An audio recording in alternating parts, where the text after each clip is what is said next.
혹시 여러분은 그런 생각 해보신 적 없으세요? 내가 평생 똑똑하게 살았는데 설마 노후에 망하기야 하겠어?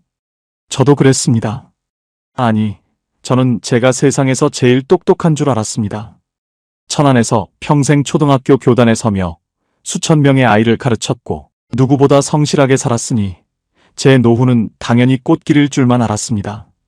그런데 오늘 저는 제 30년 지기 동료 교사들이 모인 자리에서 밥값 25만 원이 결제되지 않아 식당 화장실에 숨어 아내에게 전화를 걸었습니다.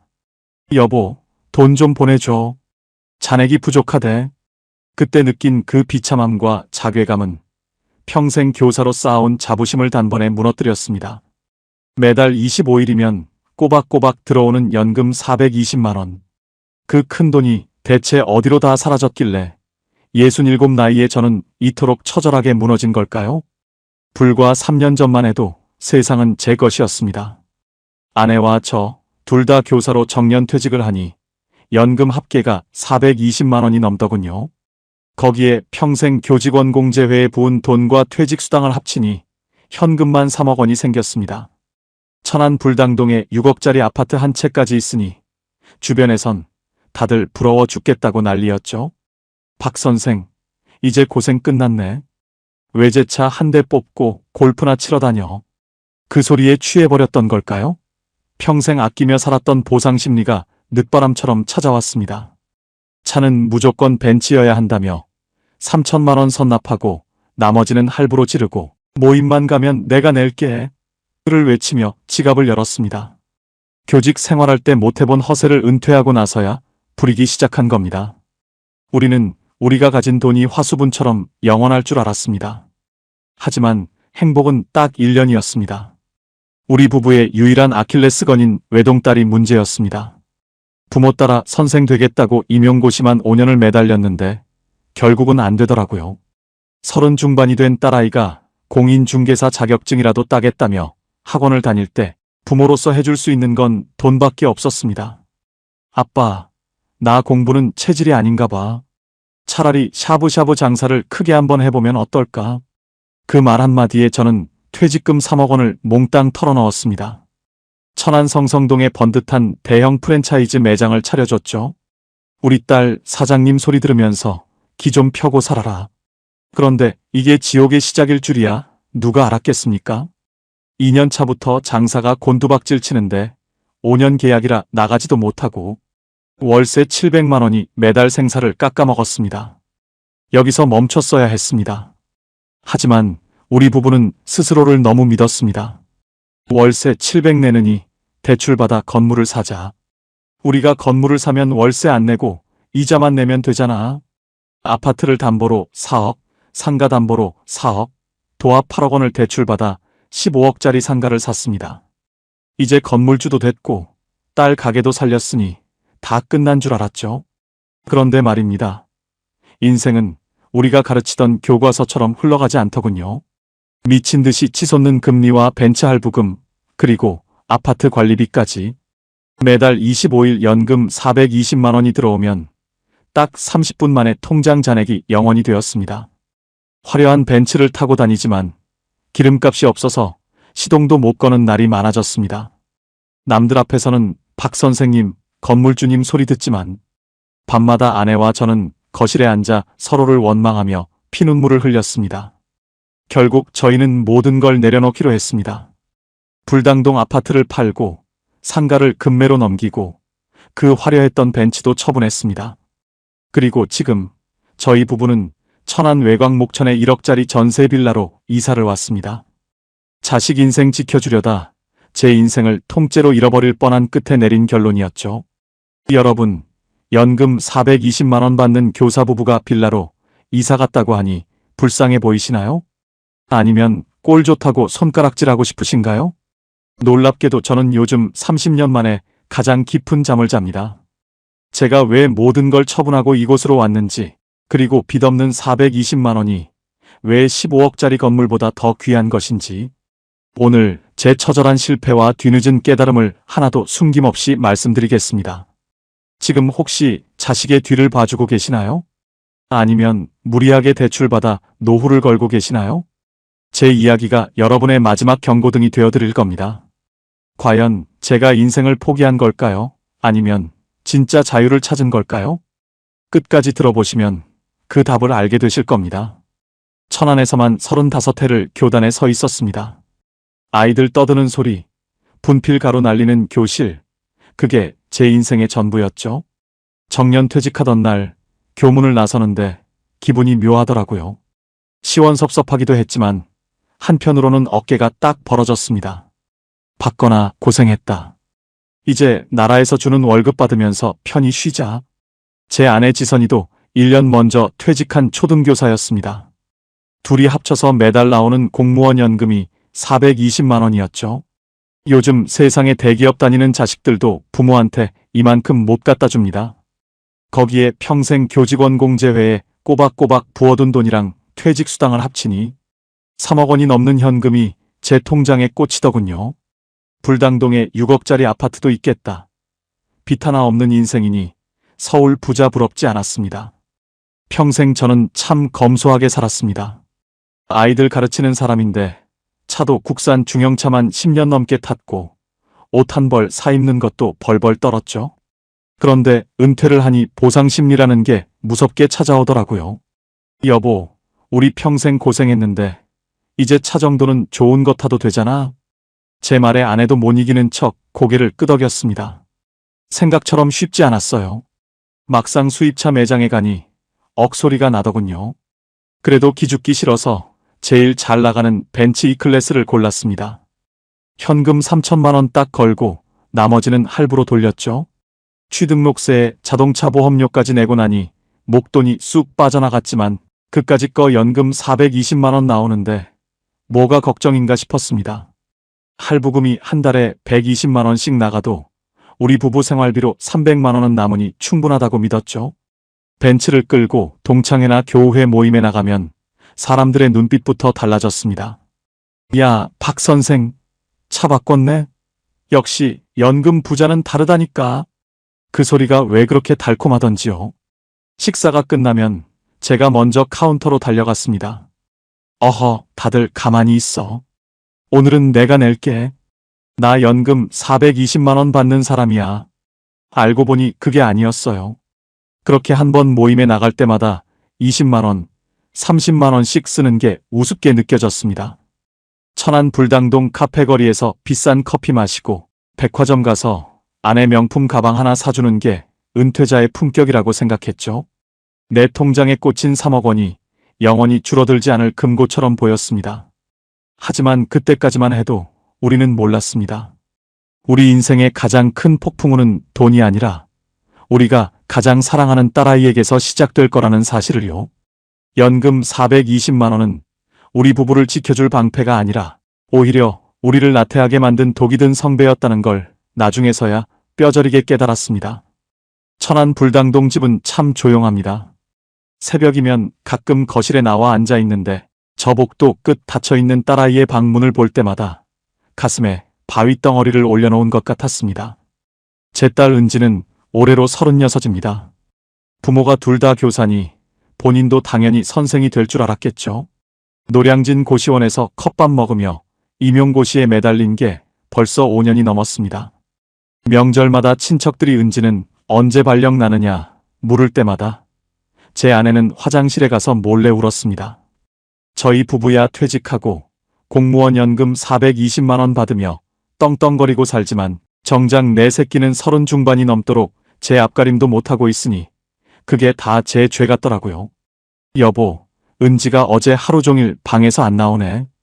임용 포기하고 공인중개사 공부한다더니 그것도 쉽지 않은가 봐. 아내의 목소리가 젖어 있었습니다. 평생 남의 집 귀한 자식들은 다 바른 길로 인도했는데 정작 내 자식은 길을 잃고 헤매는 걸 보는 부모 마음.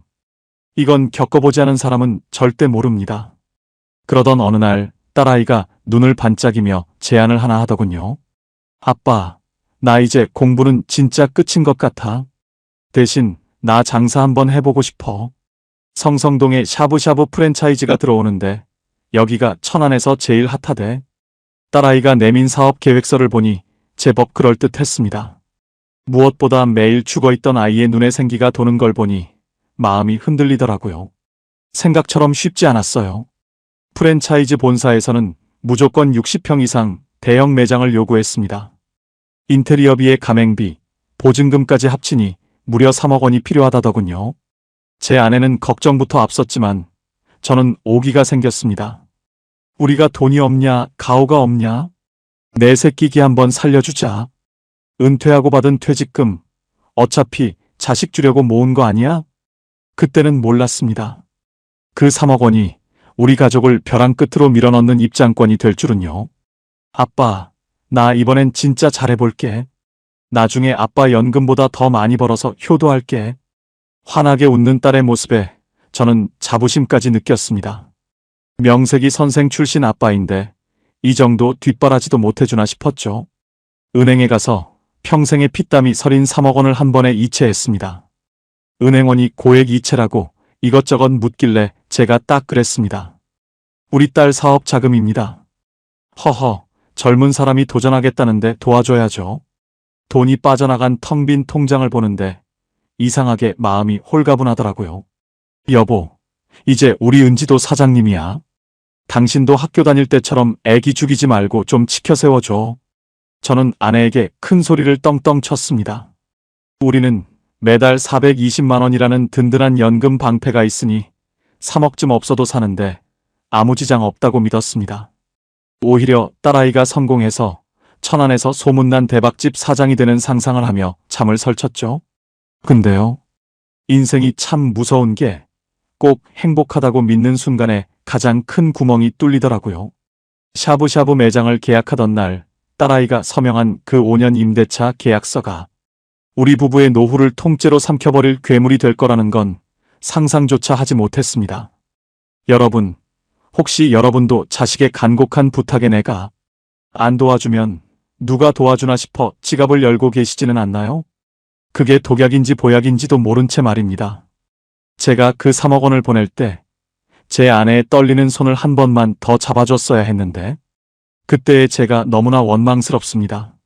천안 성성동 호수공원 근처에 우리 딸 매장을 열던 날 저는 세상을 다 얻은 기분이었습니다. 60평짜리 탁 트인 매장의 최신식 인테리어, 입구에는 제 이름 석자가 박힌 화환들이 줄을 서 있었죠. 오픈 첫 달은 정말 정신이 없더군요. 줄 서서 기다리는 손님들을 보며 저는 속으로 쾌재를 불렀습니다. 역시 내 딸이야. 선생 자식이라 그런지 장사도 머리 써서 잘하네. 동료 교사들이나 천안 지역 지인들을 불러서 시식회를 열 때면 제 어깨는 귀에 걸릴 정도였습니다. 박 선생님, 딸내미가 대박 냈네. 이제 은퇴하고 건물주 될 날만 남았어.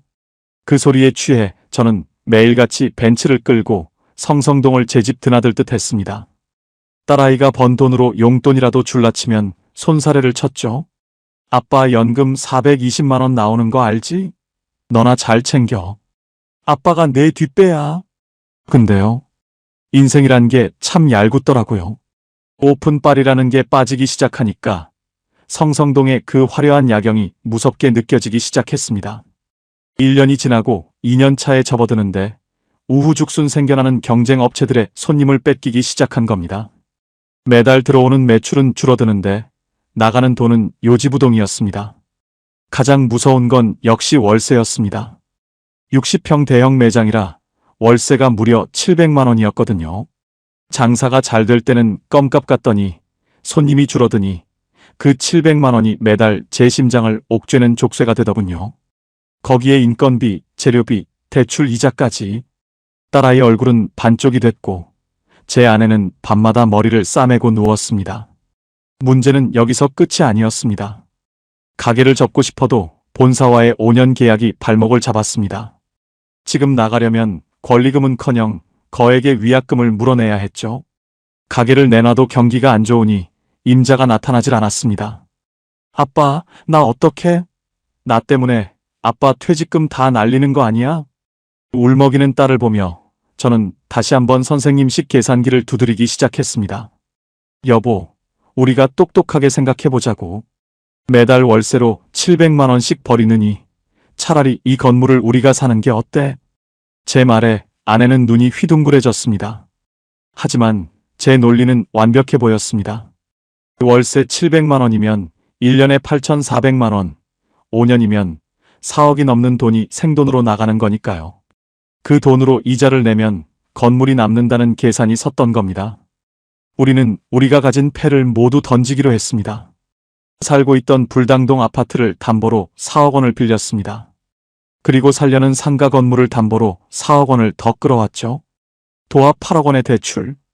거기에 남은 퇴직금과 지인들에게 빌린 돈까지 영혼까지 끌어모아 15억짜리 상가 1층을 매입했습니다. 막상 해보니까요. 은행에서 대출 승인이 났을 때 저는 다시 한번 승리자가 된 기분이었습니다. 이제 월세 걱정은 없다. 이자만 내면 이 건물은 우리 거야. 나중에 시세 오르면 우리 은지 결혼 자금까지 해결되는 거지. 도장을 찍는 손이 떨렸지만 저는 스스로를 달랬습니다. 우리는 배운 사람들이고 이 정도 재테크는 당연히 성공할 거라고 믿어 의심치 않았습니다. 그런데 말입니다. 그때 저는 한 가지를 간과했습니다. 금리가 오를 수도 있다는 것, 그리고 우리 부부의 연금 420만 원이 8억 대출 앞에서는 한낱 종이 조각에 불과할 수도 있다는 사실을요. 그날 저녁 우리 식구는 건물을 산 기념으로 비싼 소고기를 먹었습니다. 앞으로 다가올 피눈물 나는 시간은 꿈에도 모른 채 말이죠. 여러분, 월세 낼 바에 이자 내고 건물 산다는 말 주변에서 많이 들어보셨죠? 저도 그 말이 진리인 줄 알았습니다. 하지만 시니어들에게 대출은 독약입니다. 내 몸 누울 집을 담보로 잡히는 순간 그건 투자가 아니라 도박이 되는 거였어요. 똑똑한 척하며 도장을 찍던 제 손가락을 지금이라도 잘라버리고 싶은 심정입니다. 여러분, 숫자가 무섭다는 말 저는 은퇴하고 나서야 뼈저리게 깨달았습니다. 상가 건물을 사고 나서 처음 몇 달은 괜찮았어요. 여보, 이제 우리도 건물주야. 조금만 버티면 딸내미 가게도 안정되고 대출도 금방 갚을 거야. 저는 아내 손을 잡으며 호기롭게 말했죠. 하지만 그건 제 오만이었습니다. 문제는 그 다음이었어요. 잠잠하던 금리가 미친 듯이 요동치기 시작하더라고요. 처음 3%대였던 대출 금리가 어느새 6%를 넘어서더니 8억 대출에 대한 이자만 한 달에 400만 원이 훌쩍 넘게 찍히기 시작했습니다. 여기에 불당동 아파트 담보대출 원리금, 그리고 벤츠 할부금 120만 원까지 더해지니 제 머릿속 계산기는 이미 마비 상태였습니다. 생각처럼 쉽지 않았어요. 매달 25일 제 인생의 자부심이었던 공무원 연금 420만 원이 들어오는 날만 목이 빠지게 기다렸습니다. 그런데 말입니다. 스마트폰 알람이 딩동하고 울리는 순간 제 연금은 마치 마술처럼 사라졌습니다. 입금된 지 딱 5분 만에 대출 이자로 쑥, 할부금으로 쑥, 각종 보험료와 공과금으로 쑥 빠져나가더니 제 통장 잔액에 찍힌 숫자는 7,400원이었습니다. 눈앞이 캄캄해지고 손이 덜덜 떨리더군요. 여보, 오늘 은진의 가게 가서 고기 좀 구워 먹을까? 애 기운도 없는데. 아내의 말에 저는 대답을 할 수 없었습니다. 제 주머니엔 기름값 5만 원도 없었거든요. 명색이 평생 아이들 가르친 선생 부부인데 마트에서 1+1 행사하는 두부 하나 집어드는 것도 손이 떨렸습니다. 남들 앞에서는 벤츠 타고 다니는 박 선생님인데 속은 썩어 문드러지고 있었던 거죠. 나중에 알았는데요. 가장 무서운 건 자존심이라는 놈이었습니다. 돈이 없으면 차를 팔고 아파트를 정리하면 되는데 그 선생님 체면 때문에 그걸 못하겠더라고요. 천안 불당동 그 비싼 동네에서 이웃들이 박 선생님, 요즘 좋으시죠? 물으면 입술을 깨물며 네, 그럼요. 아주 좋습니다 하고 거짓말을 했습니다. 그 거짓말이 제 목을 점점 더 강하게 조여왔습니다.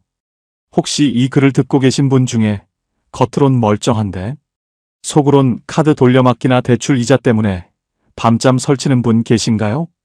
그거 절대 혼자 해결 안 됩니다. 저희 부부도 그랬거든요. 우리는 똑똑하니까 조금만 버티면 상가 가치가 오를 거야.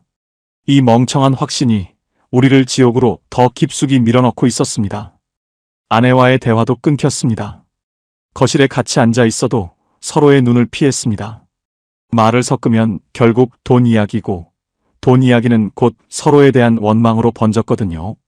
당신이 그때 차만 안 샀어도, 당신이 딸내미 가게 차려주자고 고집만 안 피웠어도, 목구멍까지 차오르는 비난을 삼키며 우리는 그렇게 각자의 섬에 갇혔습니다.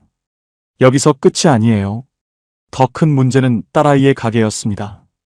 우리가 건물을 사주면 다 해결될 줄 알았는데 손님은 여전히 늘지 않았고, 매달 나가는 식자재 비용과 알바생 인건비는 이제 고스란히 제 마이너스 통장의 몫이 되었습니다. 연금 420만 원? 그건 이제 우리 부부의 생활비가 아니라 은행 좋은 일 시켜주는 통행료일 뿐이었습니다. 여러분, 노후에 받는 연금은 내 생명줄입니다. 그걸 담보로 잡히고 그걸 이자로 다 쏟아붓는 순간 당신의 노후는 이미 끝난 겁니다. 저희 부부는 그때 그걸 알았어야 했습니다. 똑똑한 척하며 두드렸던 그 계산기가 사실은 파멸로 가는 카운트다운이었다는 사실을요. 인생사 세옹지 말하더니 지옥 같던 우리 집에도 볕이 들기 시작했습니다. 천안지역 맘카페에서 우리 딸 가게 육수가 조미료 안 쓴 건강한 맛이라고 소문이 나기 시작한 겁니다. 거기에 운 좋게 지역 방송 프로그램에 교사 출신 부모가 뒷바라지하는 정직한 식당으로 소개까지 됐죠. 성성동 호수공원 산책 나온 사람들이 줄을 서기 시작하는데 카운터에서 돈 들어오는 소리가 경쾌한 음악처럼 들리더군요. 아빠, 오늘 매출이 300만 원 넘었어. 대박이야. 딸아이의 밝은 목소리를 듣는데 눈물이 핑 돌았습니다. 매달 700만 원씩 버리던 월세가 이제는 우리가 산 건물의 수익으로 보이기 시작하더군요. 장사가 잘 되니 8억 대출 이자 400만 원도 감당할 수 있을 것 같았습니다. 우리는 다시 한번 똑똑한 교사 부부의 계산기를 두드렸습니다. 꺼봐, 여보. 내가 뭐라 그랬어? 버티면 승리한다고 했지? 생각처럼 쉽지 않았어요. 그동안 밀렸던 마이너스 통장의 이자를 정리하고 카드 돌려막기를 멈추고 나니 비로소 숨이 쉬어지더라고요. 연금 420만 원이 온전히 우리 통장에 남는 건 아니었지만 가게 수익에서 대출 이자를 내고도 생활비가 남으니 다시 예전의 품격이 살아나는 기분이었습니다. 여기서 끝이 아니었습니다. 기분이 좋아진 저는 아내에게 제안했습니다. 우리 그동안 고생했는데 노후 준비 제대로 다시 하자.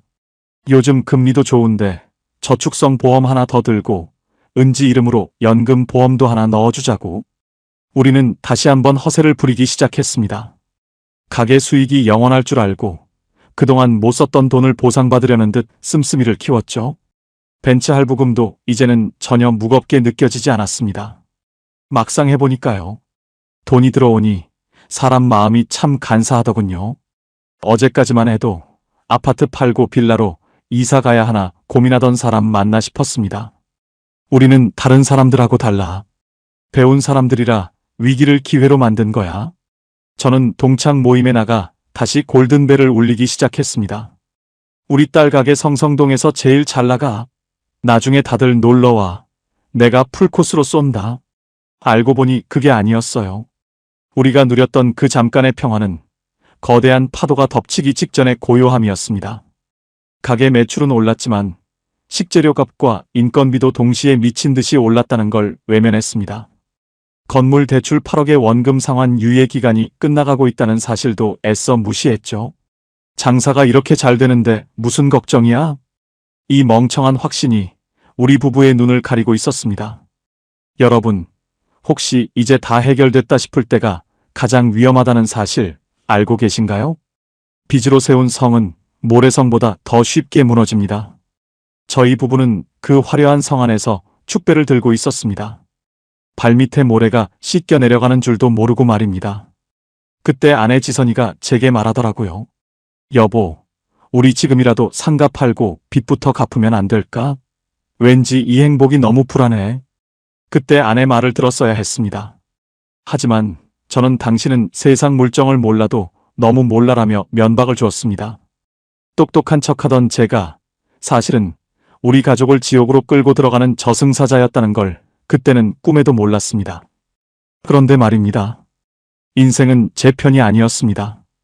잠깐의 호황이 독이 되었던 걸까요? 성성동 가게가 한창 자리를 잡아가나 싶던 어느 날 아침, 딸아이의 비명 섞인 전화를 받고 달려간 매장은 그야말로 아수라장이었습니다. 우리가 믿고 계약했던 샤브샤브 프랜차이즈 본사가 갑작스러운 경영난으로 공중분해됐다는 소식이 날아온 겁니다. 더 기가 막힌 건 본사 대표가 가맹점주들의 예치금과 식자재 대금 수십억을 들고 잠적했다는 뉴스였습니다. 아빠, 이제 어떡해? 오늘 들어와야 할 고기도 안 오고 본사는 연락도 안 돼. 딸아이는 넋이 나간 사람처럼 주방 바닥에 주저앉아 울기만 했습니다. 그 똑똑하다던 저도, 평생 아이들 가르치며 바른 길만 걸어온 제 아내도 이 사기꾼 같은 세상의 뒤통수 앞에서는 아무런 힘이 없었습니다. 본사가 망했으니 간판도 못 쓰고 레시피도 식자재 공급도 다 끊긴 겁니다. 하지만 더 무서운 건 우리가 이 가게를 살리겠다고 샀던 15억짜리 상가 건물이었습니다. 그때 그 서류를 다시 확인했어야 했습니다. 건물을 살 때 빌린 8억 원의 대출, 변동금리로 설정했던 게 화근이었습니다.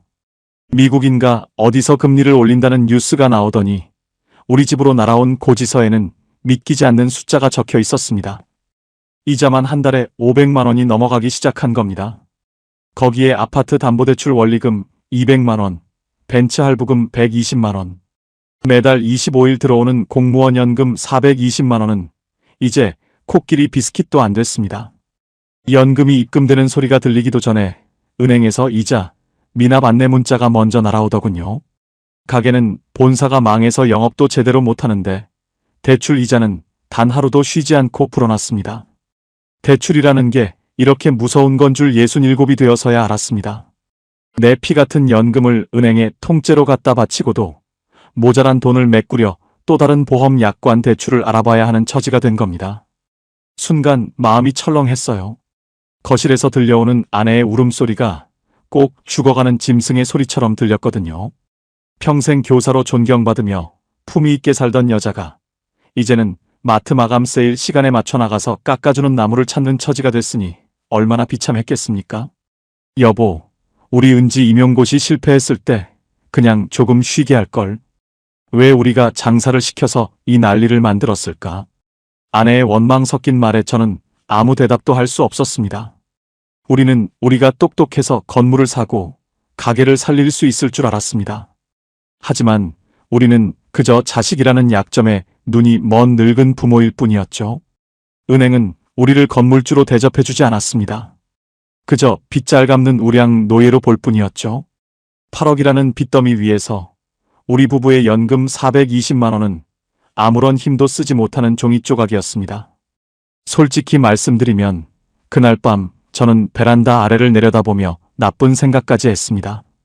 이 지옥 같은 숫자, 노름에서 벗어날 방법은 그것뿐인 것 같았거든요. 여러분, 자식에게 모든 걸 걸지 마세요. 똑똑한 척 계산기 두드리지 마세요. 저희처럼 평생 쌓아온 공직 생활의 명예와 마지막 생명줄인 연금까지 한순간에 날려버릴 수 있습니다. 반전은 영화에만 있는 게 아니더라고요. 가장 행복하다고 느낀 순간, 인생은 가장 잔인한 모습으로 우리를 찾아왔습니다. 여러분, 겉은 번지르르한 벤츠인데 기름 넣을 돈 5만 원이 없어서 지하 주차장에 처박아둔 기분 상상이 가십니까? 이 차가 제 인생의 훈장인 줄 알았는데 이제는 제 목을 죄는 무거운 쇳덩어리가 되어버렸습니다. 매달 나가는 할부금 120만 원은 꼬박꼬박 빠져나가는데 정작 저는 천안 시내를 나갈 때도 혹시나 아는 사람 만날까봐 마스크를 푹 눌러 쓰고 버스를 탑니다. 평생 아이들 가르치며 정직하게 살았다고 자부했는데 제 인생이 왜 이렇게 비겁하고 초라해졌는지 모르겠습니다. 생각처럼 쉽지 않았어요. 차를 팔려고 중고차 시장에 내놨더니 감가가 어마어마하더군요. 할부 원금도 다 못 갚는다는 소리에 눈앞이 아찔했습니다. 차뿐만이 아니었습니다. 8억 대출을 끼고 산 그 15억짜리 상가는 이제 천안에서 아무도 거들떠보지 않는 깡통이 되어가고 있었습니다. 장사는 안 되는데 금리는 오르고 주변에 새로 생기는 대형 쇼핑몰에 손님을 다 뺏기니 건물을 내놔도 보러 오는 사람조차 없었습니다. 당신이 그때 그 차만 안 샀어도 우리가 이렇게까지 비참하진 않았을 거야. 아내 지선이가 결국 참았던 독서를 내뱉었습니다. 저도 지지 않았습니다. 당신은 뭐 잘한 거 있어? 은지 가게 차려주자고 퇴직금 3억 홀랑 내준 건 당신 아니었냐고. 서로의 가슴에 대못을 박는 말들이 오갔습니다. 평생 금슬 좋기로 소문난 교사 부부였는데 돈 앞에 장사 없더라고요. 문제는 여기서 끝이 아니었습니다. 딸 은지가 방문을 열고 나오더니 바닥에 주저앉아 통곡을 하는 겁니다. 아빠, 엄마. 미안해. 내가 죽으면 이 보험금으로 다 해결될까? 그 말을 듣는 순간 제 심장이 멎는 것 같았습니다. 내 자식 기 살려주겠다고 시작한 일이 이제는 내 자식을 죽음의 문턱까지 밀어넣고 있었던 겁니다. 우리는 서로를 껴안고 거실 바닥에서 한참을 울었습니다. 공무원 연금 420만 원이 있으면 뭐합니까? 집안의 웃음이 사라지고 지옥이 됐는데 말이죠. 알고 보니 그게 아니었어요. 저는 제가 딸을 돕고 있다고 착각했습니다. 하지만 저는 딸을 제 품 안에 가두고 캥거루 부모 노릇을 하며 아이의 독립심을 갉아먹고 있었던 겁니다. 제 자존심을 지키려고 벤츠를 붙들고 있고 건물주 소리 듣고 싶어서 8억 대출 이자를 보험약관 대출까지 받아가며 메꾸고 있었던 거죠. 이대로는 우리 가족 모두가 몰살당하겠다는 공포가 엄습했습니다. 혹시 지금 저처럼 자식 뒷바라지 하다가 노후 자금 다 털어넣고 겉으로만 웃고 계신 분 있으신가요? 그거 사랑 아닙니다. 집착이고 오만입니다. 저는 그날 밤 제 인생에서 가장 독한 결심을 했습니다. 모든 걸 다 팔기로 했습니다. 불당동 아파트, 8억 빚이 낀 상가 건물, 그리고 그 잘난 벤츠까지. 바닥까지 내려가야 비로소 살 길이 보일 것 같았거든요. 여기서 끝이 아니에요. 부동산에 전화를 돌리니 다들 고개를 젓더군요. 급매로 내놔도 팔릴까 말까 한 시장 상황이었습니다. 상가는 이미 권리금은 포기한 지 오래고 인테리어비 3억은 공중에 날아간 꼴이 됐습니다.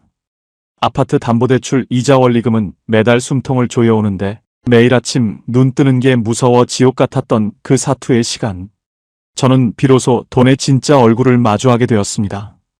여러분, 노후에 가장 무서운 건 자식의 눈물이고 그 다음이 대출 이자입니다. 똑똑한 척하며 8억 대출을 받았던 제 손가락을 원망하며 저는 그렇게 제 살점을 떼어내는 심정으로 하나씩 정리하기 시작했습니다. 그 과정이 얼마나 처절했는지 여러분은 상상조차 못하실 겁니다. 하지만 그 지옥 같은 사투 끝에 저는 아주 희미한 빗줄기 하나를 발견했습니다. 여러분, 내 살점을 떼어내서 팔겠다고 결심하면 세상이 도와줄 줄 알았습니다. 그런데 말입니다. 세상은 제 사정 따위엔 눈 하나 깜빡이지 않더군요. 15억 주고 산 성성동 상가를 12억에 내놨습니다. 3억이나 손해보겠다는 결단이었죠. 그런데 돌아오는 대답은 얼음장보다 차가웠습니다. 박 선생님, 지금 이 경기에 60평짜리 대형 상가를 누가 권리금 주고 들어옵니까? 10억 밑으로 내려도 팔릴까 말까예요. 그 소리를 듣는 순간 제 심장이 툭 떨어지는 것 같았습니다. 15억짜리 건물을 10억에 팔면 은행에서 빌린 상가담보대출 4억 갚고 아파트 담보로 당겨온 4억 갚고 나면 제 손에 쥐어지는 건 고작 2억이었습니다. 딸아이 창업해준다고 날린 퇴직금 3억은 이미 공중에 흩어진 지 오래였고요. 평생 아이들 가르치며 정직하게 번 돈이 모래성처럼 무너지는 걸 지켜보는 건 살아있는 채로 화형을 당하는 기분이었습니다. 생각처럼 쉽지 않았어요. 아파트도 마찬가지였습니다. 불당동 6억짜리 집을 급매로 내놓으니 동네에 소문이 다 났더군요. 엘리베이터에서 이웃을 마주치는 게 도살장 끌려가는 소보다 더 무서웠습니다. 박 선생님, 어디 좋은 데로 이사 가시나 봐요? 그 말 한마디가 제 가슴에 비수를 꽂았습니다. 좋은 곳은커녕 빚잔치하고 나면 천안 변두리 빌라 전세나 얻을 수 있을지 걱정하는 처지인데 말이죠. 알고 보니 그게 아니었어요. 제 자존심의 마지막 보루였던 벤츠를 처분하던 날, 저는 차 키를 넘겨주며 참 많이도 울었습니다. 매달 120만 원씩 꼬박꼬박 빠져나가던 할부금이 제 목줄인 줄도 모르고 이 차가 저를 대변해주는 명예인 줄 알았습니다. 중고차 딜러가 차 상태를 훑어보며 가격을 후려치는데 그게 꼭 제 인생을 평가하는 점수 같더라고요. 결국 제 손에 남은 건 할부 원금 다 갚고 남은 단돈 몇백만 원이었습니다. 문제는 여기서 끝이 아니었습니다. 차를 팔고 집으로 돌아오는 길에 지하철을 탔습니다. 정년퇴직하고 처음 타보는 지하철이었죠. 창문에 비친 제 얼굴을 보는데 거기엔 호기롭던 박 선생님은 없고 빛에 쫓겨 눈이 퀭해진 늙은 노인 하나만 서 있었습니다. 여보, 나 차 팔았어. 이제 진짜 우리 셋만 남았네. 아내에게 전화를 걸어 그 말을 뱉는데 목이 메어 말이 안 나오더군요. 혹시 지금 이 글을 듣고 계신 분 중에 거칠애 때문에 억지로 유지하는 것들이 있나요? 그거 지금 당장 놓으셔야 합니다. 그걸 붙들고 있는 동안에는 절대 이 지옥에서 못 빠져나옵니다. 저는 벤츠차 키를 내던지고 나서야 비로소 제 옆에 서 있는 아내와 딸의 얼굴이 제대로 보이기 시작했습니다.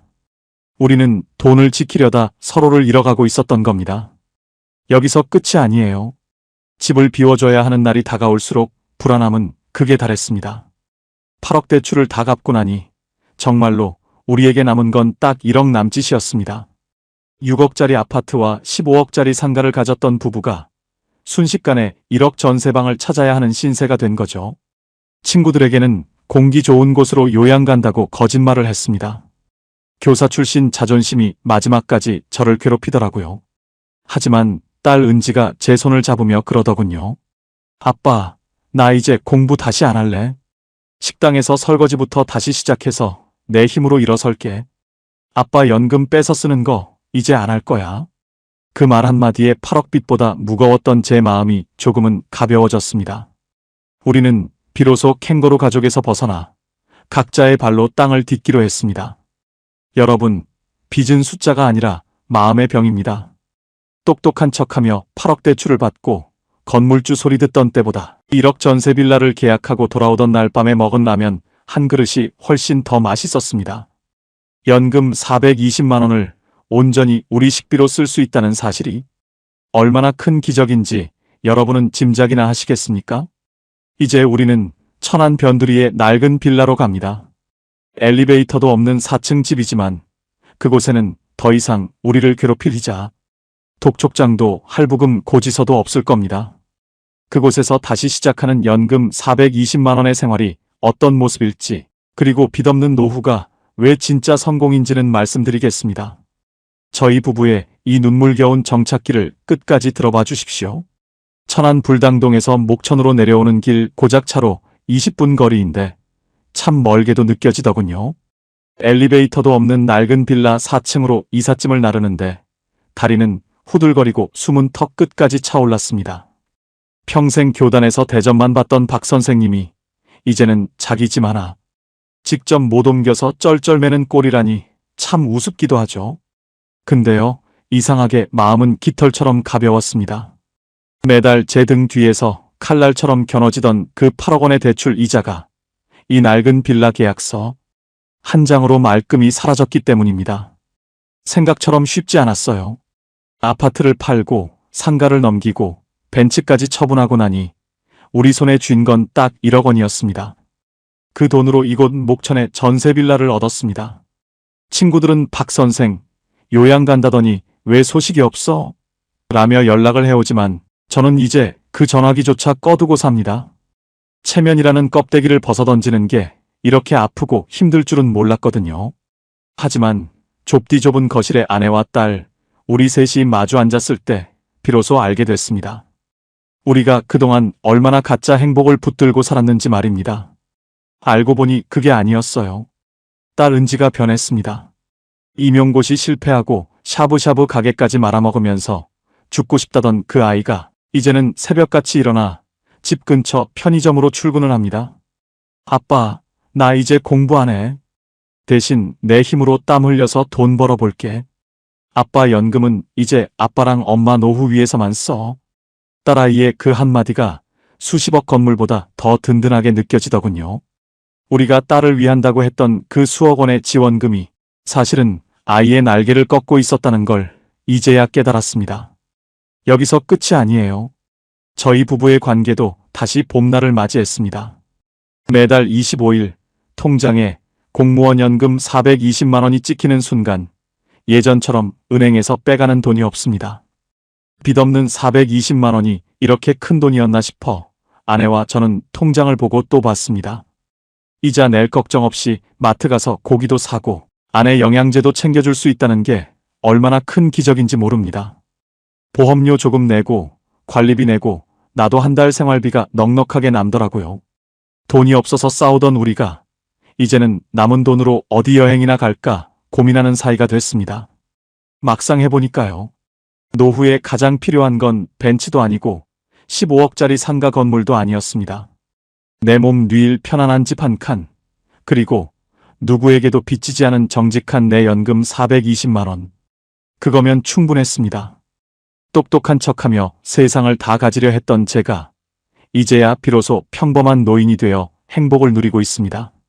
화려한 불당동의 밤보다 이곳 목천의 조용한 풀벌레 소리가 제 잠을 훨씬 더 깊게 만들어줍니다. 여러분, 혹시 지금도 자식 인생 대신 살아주려고 빚내고 계신가요? 그거 자식도 죽이고 나도 죽이는 길입니다. 저는 이제야 캥거루 부모라는 무거운 가방을 내려놓았습니다. 독해진 아빠가 되니 비로소 딸아이의 인생이 보이고 제 노후도 보이기 시작했습니다. 빚 없이 받는 420만 원은 세상 그 어떤 부자도 부럽지 않은 천국이었습니다. 이 행복이 어디서 왔는지, 그리고 마지막으로 여러분께 꼭 드리고 싶은 말씀은 무엇인지 들려드리겠습니다. 여러분, 이제야 솔직히 고백합니다. 저는 평생 아이들을 가르치는 선생으로 살면서 제가 세상 이치를 다 아는 줄 알았습니다. 박 선생님은 참 똑똑해, 노후 준비도 완벽하네라는 칭찬에 취해서 정작 제 발등을 찍고 있는 줄도 몰랐던 바보였죠.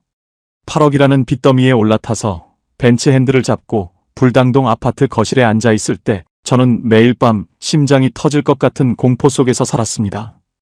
연금 420만 원은 들어오자마자 은행이 뺏어가는 통행료였고 저는 제 인생의 주인이 아니라 은행의 우량한 노예였을 뿐입니다. 생각처럼 쉽지 않았어요. 자식의 눈물을 외면하고 그 잘난 자존심을 쓰레기통에 처박는 거. 그거 정말 죽기보다 싫었습니다. 하지만 제가 독해지지 않으면 제 딸은 평생 부모 등골만 빼먹는 캥거루로 살다가 결국 부모가 죽고 나면 길거리로 나앉게 될 거라는 사실을 깨달았습니다. 제가 1억짜리 빌라로 이사를 오고 딸아이에게 이제 내 인생은 내가 책임져라라고 차갑게 문을 닫았을 때 비로소 우리 가족에게 진짜 인생이 시작됐습니다. 지금 제 통장에 찍힌 420만 원은 예전의 그 돈과 무게가 다릅니다. 이건 우리 부부의 목숨줄이자 누구에게도 당당할 수 있는 자유의 상징입니다. 여기서 중요한 게 있어요. 비슷한 나이대의 시니어 여러분, 제 실패를 보고 꼭 기억하셔야 할 3가지가 있습니다. 첫 번째는 연금은 하늘이 두 쪽 나도 건드리지 마십시오. 그걸 담보로 대출을 받거나 자식 사업 자금으로 내주는 순간 당신의 노후는 지옥문이 열리는 겁니다. 두 번째는 자식의 창업을 위해 건물을 사거나 큰 빚을 지지 마세요. 장사는 자식의 몫이고 건물은 시장의 몫입니다. 똑똑한 척하며 월세 낼 바에 이자 내자는 말에 속아 넘어가면 저처럼 평생 쌓아온 명예와 재산을 한순간에 날리게 됩니다. 세 번째는 은퇴 후의 허세는 독약입니다. 벤츠? 고급 아파트? 남들 눈에 멋져 보이는 거 딱 1년입니다. 그거 유지하느라 내 노후 자금이 마르고 있다면 지금 당장 버리세요. 저도 벤츠차 키를 던지고 나서야 비로소 밤에 다리를 뻗고 잘 수 있었습니다. 지금 여러분의 통장에 빚 없이 단돈 100만 원이라도 남는다면 그게 수십억 빚을 진 건물주보다 훨씬 더 행복한 부자라는 걸 잊지 마십시오. 자식에게 주는 가장 큰 선물은 자식의 뒷바라지가 아니라 부모가 죽을 때까지 자식에게 손 벌리지 않는 당당한 노후입니다. 막상 해보니까요. 행복은 평수가 넓은 아파트에서 오는 게 아니더라고요. 사랑하는 아내와 빚 없는 식탁에 마주 앉아 420만 원의 풍요로움을 누리는 것, 그리고 딸아이가 자기 힘으로 번 돈으로 사온 붕어빵 한 봉지에 감동하는 것. 이게 진짜 사람 사는 맛이었습니다. 저는 이제 더 이상 불당동의 화려한 불빛을 그리워하지 않습니다. 이곳 목천의 투박한 흙길 위에서 저는 제 인생에서 가장 찬란한 노년을 보내고 있으니까요. 여러분, 늦지 않았습니다. 지금이라도 무거운 짐을 내려놓으세요. 자식이라는 이름의 늪에서 빠져나오고 빚이라는 이름의 감옥에서 탈출하십시오. 독해져야 행복해집니다. 저희 부부처럼 빚 없는 연금 420만 원의 기적을 여러분도 꼭 누리셨으면 좋겠습니다. 인생은 60부터가 아니라 빚을 다 갚은 그날부터 진짜 시작입니다. 오늘 제 긴 이야기가 여러분의 가슴에 작은 울림이 되었나요? 평생 똑똑한 척 살았지만 결국 자식 앞에서 가장 바보 같았던 제 고백이 누군가에게는 인생을 바꾸는 경고등이 되었기를 진심으로 바랍니다. 오늘 내용 중 꼭 기억해야 할 3가지 다시 한번 정리해 드릴게요. 연금은 절대 담보로 잡히지 마세요. 내 노후의 최후 보루입니다. 자식의 독립을 위해 독한 부모가 되세요. 그게 자식을 살리는 길입니다. 체면보다 실속입니다. 빚 없는 작은 집이 대출 낀 대궐보다 100배 낫습니다. 이 이야기가 도움이 되셨다면 주변에 비슷한 고민을 하는 친구분들께 꼭 공유해 주세요. 여러분의 따뜻한 구독과 좋아요는 제가 이 길을 계속 걸어갈 힘이 됩니다. 오늘도 평안하고 빚 없는 행복한 하루 보내시길 바랍니다. 지금까지 박건아의 노후 고백이었습니다. 감사합니다.